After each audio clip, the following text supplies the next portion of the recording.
আজকে আমরা বানিয়েছি গাটি কচুর তরকারি চিংড়ি মাছ দিয়ে। সবার আগে গাটি কচুগুলোকে ধুয়ে সেদ্ধতে বসিয়ে দেব। উপকরণে লাগছে লবণ, হলুদ, কাঁচা লঙ্কা, জিরে আর সাথে চিংড়ি মাছ। সেদ্ধ করে রাখা গাটি কচুগুলোকে ভালো করে এবার ছুলে একপাশে রেখে দেব। এরপরে কড়াই গরম করে তার মধ্যে সর্ষের তেল আমরা দিয়ে দেব। এরপর চিংড়ি মাছের লবণ হলুদ মাখিয়ে চিংড়ি মাছগুলোকে তেলে ভেজে নেব হালকা করে। চিংড়ি মাছ ভাজার তেলে কিছুটা পরিমাণ জিরে দিয়ে ভালো করে ভেজে জিরেগুলোকে তুলে নেব।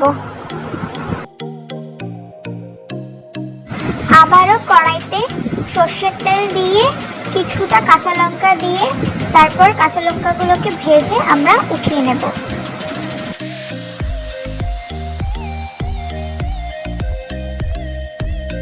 আবারও কড়াইতে কিছুটা পরিমাণে সর্ষের তেল দিয়ে দেব।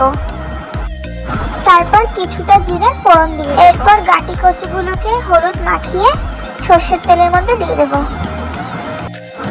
এবার স্বাদ অনুযায়ী লবণ দিয়ে দেব আর একটু অল্প পরিমাণে হলুদ দিয়ে দেব।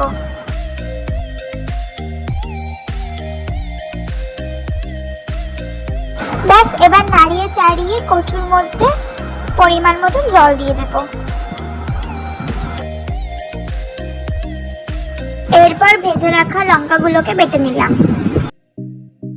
এরপরে বেটে রাখা লঙ্কাটাকে কড়াইতে দিয়ে দেব। এবার হাই ফ্লেমে 3-4 মিনিটের জন্য ঢাকা দিয়ে রেখে দেব। এরপরে ভেজে রাখা জিরেগুলোকে বেটে নেব। এরপরে কড়াইয়ের মধ্যে ভেজে রাখা চিংড়ি মাছগুলো দিয়ে ভালো করে নাড়িয়ে চাড়িয়ে নেব।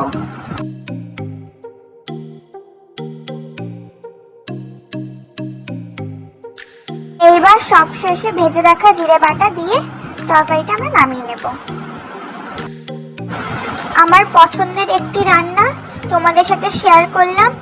ভালো লাগলে অবশ্যই লাইক কমেন্ট করতে ভুলো না, আর বাড়িতে এটা ট্রাই করে অবশ্যই দেখো।